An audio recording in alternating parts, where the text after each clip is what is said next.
projector works.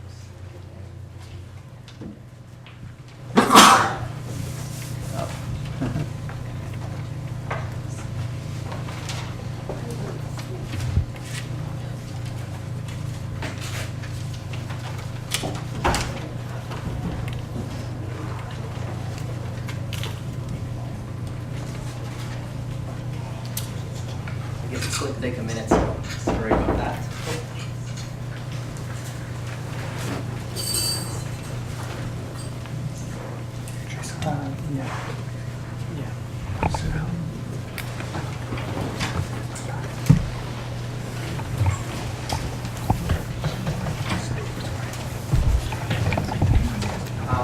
Well, maybe I'll start, and while this warms up, we'll get some of the images that I have for you, graphs and full maps to illustrate what I have to say. The title of the talk is "Who Rents in the Vancouver Metropolitan Area?" And I'm coming to this from the idea that when we read about questions of affordability in Vancouver, the emphasis tends to be on how expensive it is to buy a home in this city. And there's no doubt that this is true, but I think this fact tends to cloud the situation that renters face here, which is why I want to spend a few minutes talking about this question. What are the socioeconomic characteristics of the people who are more likely or most likely to be renters in Vancouver? And what does this tell us about the issue of housing in this city?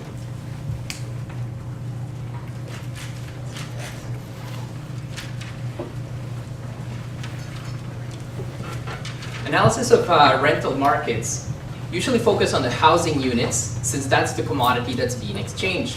But things look different when we look at the people for whom housing is a use value rather than an exchange value. You can see here, for example, that the proportion of housing units for rent was 34.9% in 2006. But when we look at how many people lived in rental housing, the ratio changes. Renters are a minority in this town, a very large minority, but a minority nonetheless. This, in a way, contradicts what Nate said earlier, but it doesn't, and I'll get back to that in a moment. This is important to keep in mind, though, because when we, this issue of this minority, because when we are thinking about the politics of housing in Vancouver and how to organize around it, this becomes a bit of a challenge, because for many, many reasons, a lot of people are deeply committed to home ownership.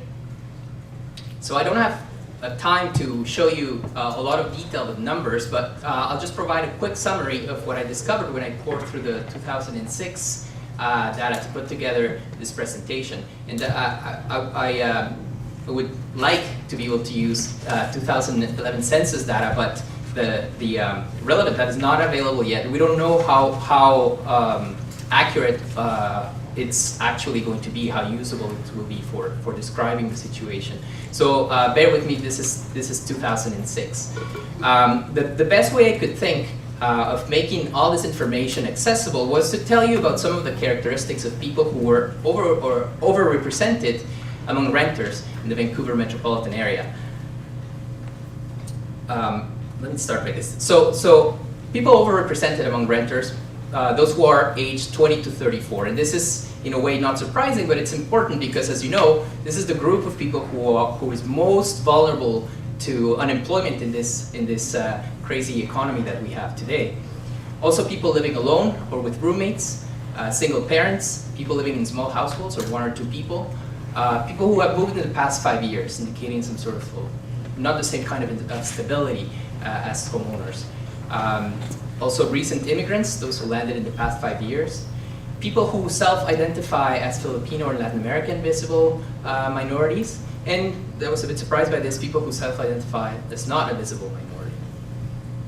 In terms of the world of work, the unemployed, overrepresented among renters, workers in occupations that require the least amount of formal training, probably also the ones that are paid the least. Workers who commute by bicycle, walking, or by public transit, and the bottom 40% of after-tax earners. But of course, not all renters are alike, and it's useful to look at the variability that exists within the renter population in Greater Vancouver. To do this, let's look at Statistics Canada low-income cutoff measure. An economic family, or an individual not living in an economic family, is said to be living below the low-income cutoff when, in order to get food, shelter, and clothing, they spend 20% points more of their after-tax income than the average family. This measure is not perfect, but it is sophisticated enough to take into account the difference in the cost of living for different sizes of household or family and in different cities across Canada.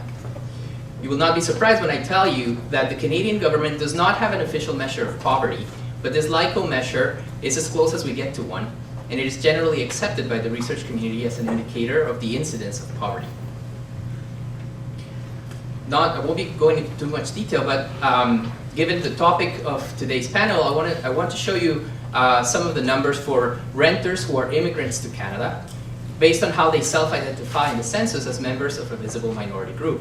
And this category of visible minority is, of course, a highly problematic one, but I'm relying here on the language that is used in the census. As you can see, almost 1 in 5 of the immigrants who self-identify as Chinese visible minority are renters. Within this group, moreover, 45% live below the low income cutoff.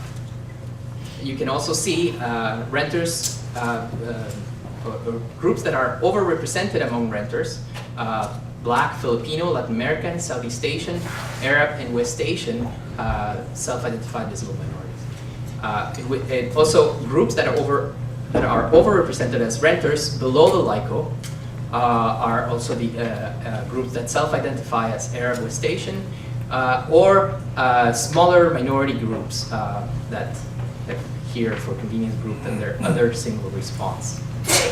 So you can see that in terms of income and visible minority status, there are important differences among renters. Another kind of difference has to do with geography. According to the 2006 census, just over half of the dwellings in the city of Vancouver are rental. But when we look at the greater metropolitan area overall, only 35% of dwellings are rental.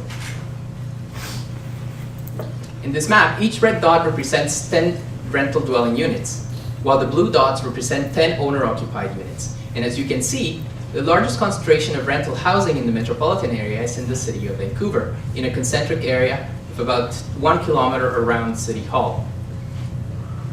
This is a very recent phenomenon. In 1981, only about 2% of the 7,000 or so dwellings that existed in a 1 kilometer radius around City Hall were rental housing. But by 2006, 36% of the now 22,000 units in the area were rental. In fact, the 5-kilometer ring around City Hall has seen a big jump in its share of all the rental housing in Metro Vancouver since 1981, as you can see in the numbers I highlighted in green in this table. But at the same time, the next 15-kilometer concentric area, the next two rows, has seen the share of the region's rental housing drop, as shown here by the numbers in red. So then what we see here is, over time, a huge concentration in central Vancouver of the metropolitan area's rental housing. This is because the large increase in the overall number of housing units has occurred much more rapidly than the growth in the number of rental housing units. The total housing stock increased by 61% between 1981 and 2006, while the rental stock increased by only 55%. Which of course would not be a problem if the demand for rental housing were simply and successfully shifting to homeownership. But instead, we see vacancy rates for the purpose-built rental stock persistently below 3%, which is said to be what economists consider a healthy rate. In any case, what this tells us is that the relentless push to increase the rate of homeownership between at least 1981 and 2006, a period that saw the financialization of the economy and the embrace of neoliberalism at all levels of government, is having a negative impact on rental housing availability and affordability in at least two ways. First, the turn to the market by the state translates into a private sector emphasis on private home ownership at the expense of the expansion and renovation of other housing options, even the search for other housing options. As the private sector gains political strength from this profitable situation, it is able to devote considerable effort and resources to lobby in favor of an anemic involvement of the public sector in housing delivery and administration. Secondly, the expansion of homeownership in the suburbs translates into a concentration of mostly informal rental housing in central Vancouver. where land prices are high, and this contributes to the upward trajectory of local rents. Blaming particular groups of people for the housing affordability crisis in Vancouver is an exercise mired in a host of ethical and empirical problems. And from a political economic perspective, one of the most insidious of these problems is that scapegoating prevents us from paying attention to deeper structural issues that underpin the erosion of affordability. One of these systemic issues is the stubborn commitment throughout society to promote individual ownership of land in one's home. I'm thinking here about the role of all levels of government, the media, the corporate sector more generally, cultural institutions like the education system, and so on. The desire for home ownership at almost any cost is a relatively new phenomenon in North America. Historians will tell you that up until 1910, there wasn't much interest in private home ownership in general. But decades of concerted effort by both the state and the private sector have made home ownership seem like the most natural desire that one could ever have, rather than understanding that such a desire has been deliberately manufactured throughout for some decades now, and unfortunately at an enormous cost to society. I'll leave it at that for now.